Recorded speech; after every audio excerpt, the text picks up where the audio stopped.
Bismillah ar-Rahman ar-Rahim. My dear brothers and sisters, I greet you all with the greeting of peace. Assalamu alaikum. Peace be with you all. We are gathered here together to give our last goodbyes to our brother, our son, someone whom I knew myself. And when this happened, and I got that phone call, I was with the family all the way till today. And let me tell you one thing. I was so proud of his mother being so strong. You know, I am a parent myself, and losing a child, there is no bigger test in this world. We always pray to God for our children to outlive us. That's our dua. You know, we say in Albanian, vdekje merend. But deaths like this are very, very difficult. And I'm proud of Teze, how strong she was. And I was there in hospital when the doctors told us the news, you know, they have to remove that life support machines and all that. And me being there, it was so hard for me, and being an imam, and let alone how hard it was for his mom and his sister at the same time. And also his sister being there for the family. And you know, there is a story that I was reading the other day. You know, I've got 3 sisters myself, and what sisters do for brothers, we don't do for them. You know, there was a king, and he actually arrested 3 people. And then this lady he went to the king and trying to save those 3 people. And the king trying to mock her and said to her, you're able to save 1 person out of 3. And you know who those 3 people were? Her husband, her son, and her brother. This lady was thinking who to save. And you know who she decided to save? The brother. When the king asked, how come you're not saving your husband? You're not saving your brother, but you want to save you're not saving your son, you want to save your brother? She said, my king, I am young. If something happens to my husband, I will be able, hopefully, to get married again. And also have children. But when it comes to my brother, my parents have passed away, and there's no more chance for me to have another brother. And the king, because of what she said, he forgave 3 of them. My dear brothers and sisters, I want to focus on 2 things today. Number 1, we as community here, we have to be there for one another.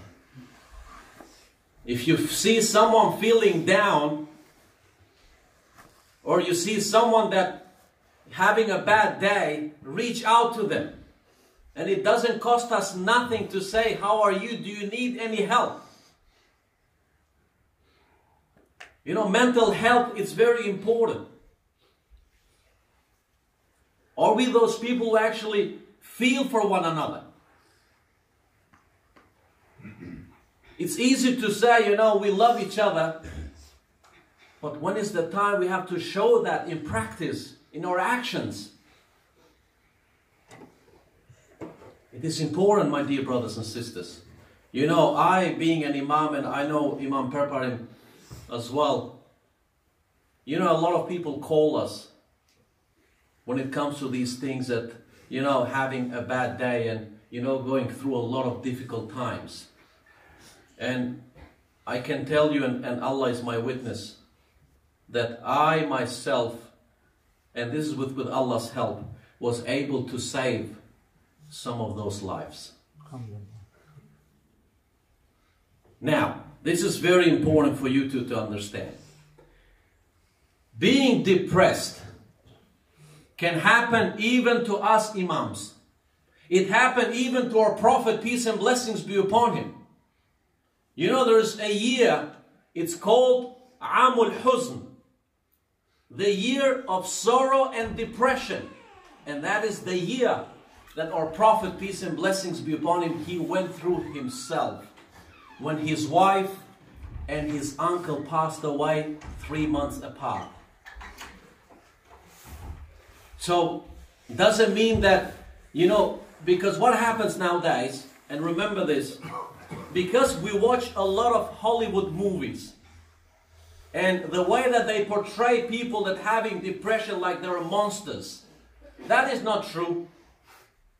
Any one of us can have those kind of moments. And there is nothing wrong with that. And doesn't mean that you have weak iman or faith because you go through those things. We go through those things. I go through those things as an imam. So don't feel embarrassed to share that with other people, people that you love, people that think that care for you and will help you. Don't try to keep it to yourselves. Because more you isolate yourself, more you don't share that with other people, that will grow even more and it can get worse. So don't feel embarrassed. As I said, I acknowledge this in front of you that we go through those kind of moments ourselves. And doesn't mean that I have weak iman or, you know, we shouldn't judge. We are not here to judge. We are here to help one another as much as we can. This is how we can continue as a community. And number two, when we go visit families that go through these kind of situations, you have to be very mindful of your actions, of your words.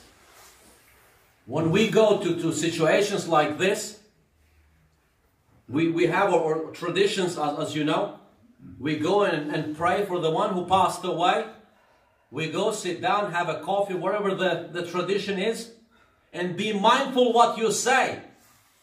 Because this could have happened to any of us. We all are parents here. We all have brothers and sisters here. Be careful how you feel and what you say. Because today it happened to this family, tomorrow can happen to any one of us. You know how difficult it is for a family to hear something from someone, something which is unacceptable?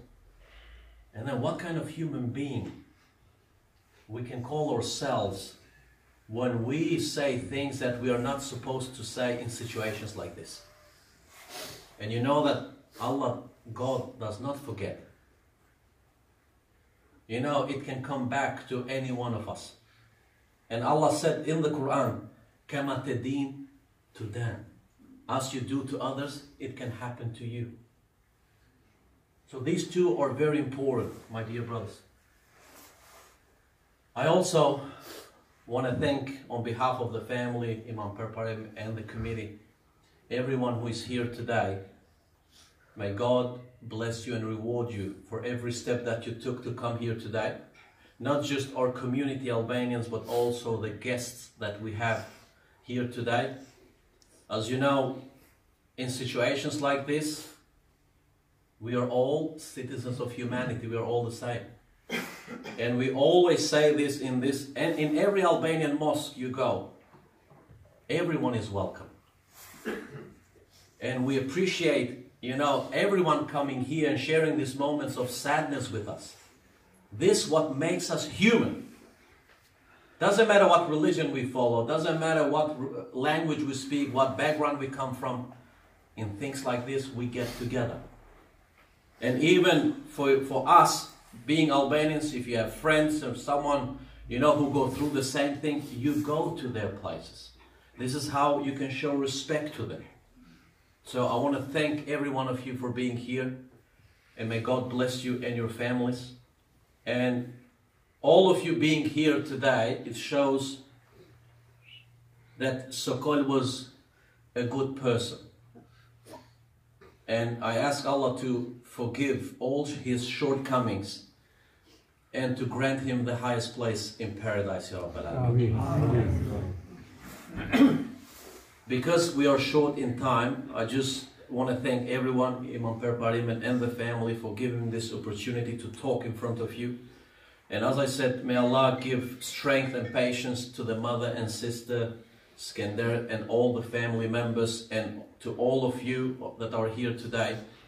And let us learn and reflect. And when we know that people go through things, let us be there to help one another. May God make us of those that we love, we respect, we advise one another only for His sake. Ya Rabbal Alameen. Thank you.